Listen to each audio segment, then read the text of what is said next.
or anything the best. But everything that I do at 110%, a million, just a million percent. If there's a million percent, I do it 1,000,000%. I put myself into everything that I do. I take it completely seriously, and I do it with a smile on my face. And I haven't really seen too many people on the show that are like that yet. But we also haven't seen season 3. So there could have been somebody on the show we haven't. That was season 3. Sorry about that. We didn't have cable for a while. But we're just focused on baking, and we're focused on making this business happen. And it takes a lot of hard work, and it takes a lot of money, and it takes a lot of time. But we work 24/7 because this is our dream. And even if we don't get on the show, we're still going to be working 24/7 because it's our dream and it's our goal and it's our passion, and we are going to do this. But your show will help kickstart a little bit, help people know us, and it's always good to shake hands with a cake boss. Yeah, that would be. You want to make cakes, you got to shake the cake boss's hand. Yeah, so, that would be good. That would be really good. We really want this opportunity, and we hope you guys see something in us. Potential, maybe? You see that potential, because we have it. And we work our ass off, butts off, whatever, TV. Language girl, and TV. Censored, bleeping me. No, we really do work our butts off. And with that said, our experience in the kitchen and in the restaurant industry alone, I actually started when I was 15, and I worked at Cheddar's as a hostess. Yeah, that was my first job. And then I worked at this Party City place that I actually say it was Party City, but it was actually called Party Pig, and that's embarrassing. So I just say that I worked at Party City. After that, I worked at Joe DiMaggio's. I worked at CPK, California Pizza Kitchen. I was a waitress. I was a manager at a oyster bar in downtown Austin. I started doing pastry arts 4 years ago, and I actually studied under Matt Taylor, who owns a glass to plate business here in Austin. It's actually called Glass to Plate, but it is a scratch kitchen. It's farm to table. It's basically the most amazing experience. They just cater to, special events and stuff like that. But he trained me, and he was intense. He was definitely intense. I was surrounded by men, or boys, actually, my first couple years of being in the kitchen. But granted, I had enough restaurant experience to know what was right and wrong, or what is right and wrong. And I got treated like a little baby. I mean, I was the only girl. And they poured bleach on my pants. They stole my food when I made myself lunch. They would throw my desserts away. I mean, they were mean. They were awful. And I experienced that and dealt with that for a year, maybe not even a year, because that restaurant actually went under. So then I was a pastry chef for a Mexican restaurant, upscale Mexican restaurant in Georgetown, Texas, so north of Austin. And that was fun. I got to play with a different culture, and I got to learn what desserts are prominent in that culture, and apparently I made them really well, so that was great.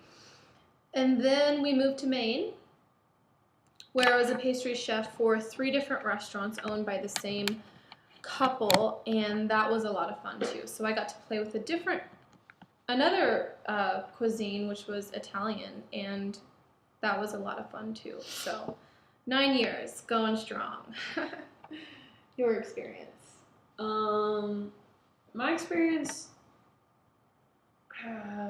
well, I've kind of done a lot of stuff, and it sounds really bad when I say it out loud, but I have done a lot of stuff.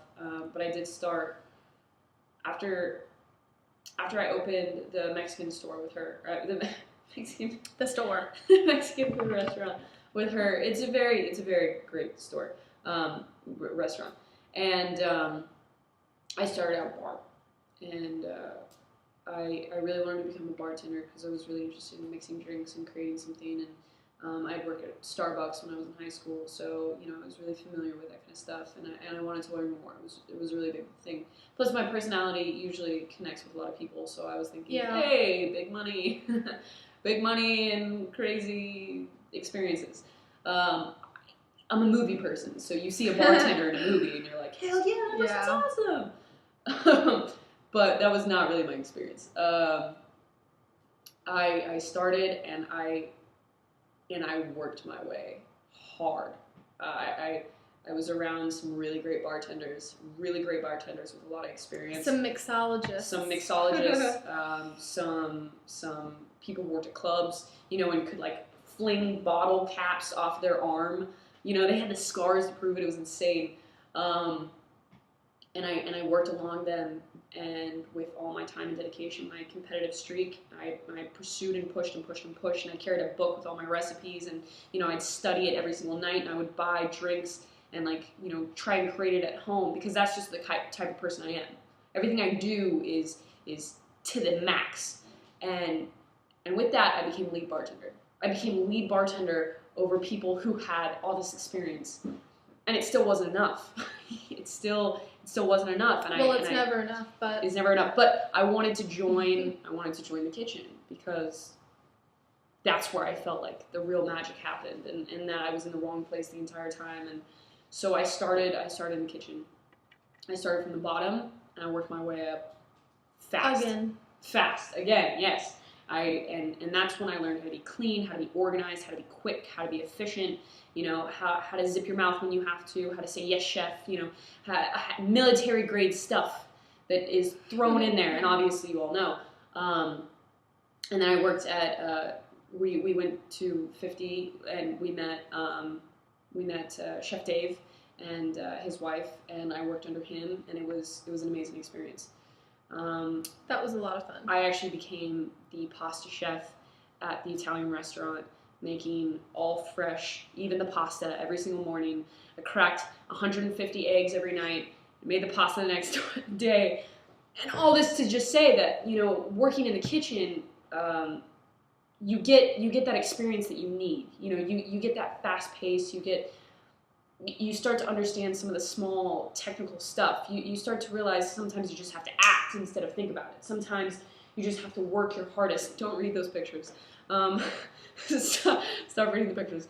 But the point is that that's what gave me the drive. That's what gave me the dedication.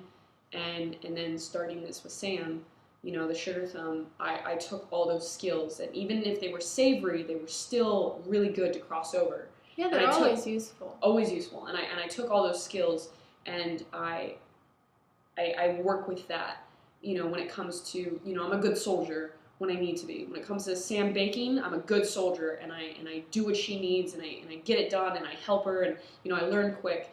And then when it comes to the fondant stuff, it's my time, and I get so focused, and I create beauty, and that's what I'm about. I'm an artist every way, and I know I'm not a baker, but I deserve the chance to show you what I can do, because I can make you some amazing cakes, look-wise. And they'll taste great. She'll make it taste great, and I'll make it look freaking awesome. So, well, but just together with cakes, yes, that's the dessert. Yeah. Right now, but I do have experience with French modern cuisine, Italian, Mexican desserts, you name it, I've done it. She's the queen baker. And dictator baker. That was rude. I'm just kidding. So I think that with our biggest flaw as a team would be that our roles are so different, yet they do go hand in hand. But that it's it can be difficult because I feel like sometimes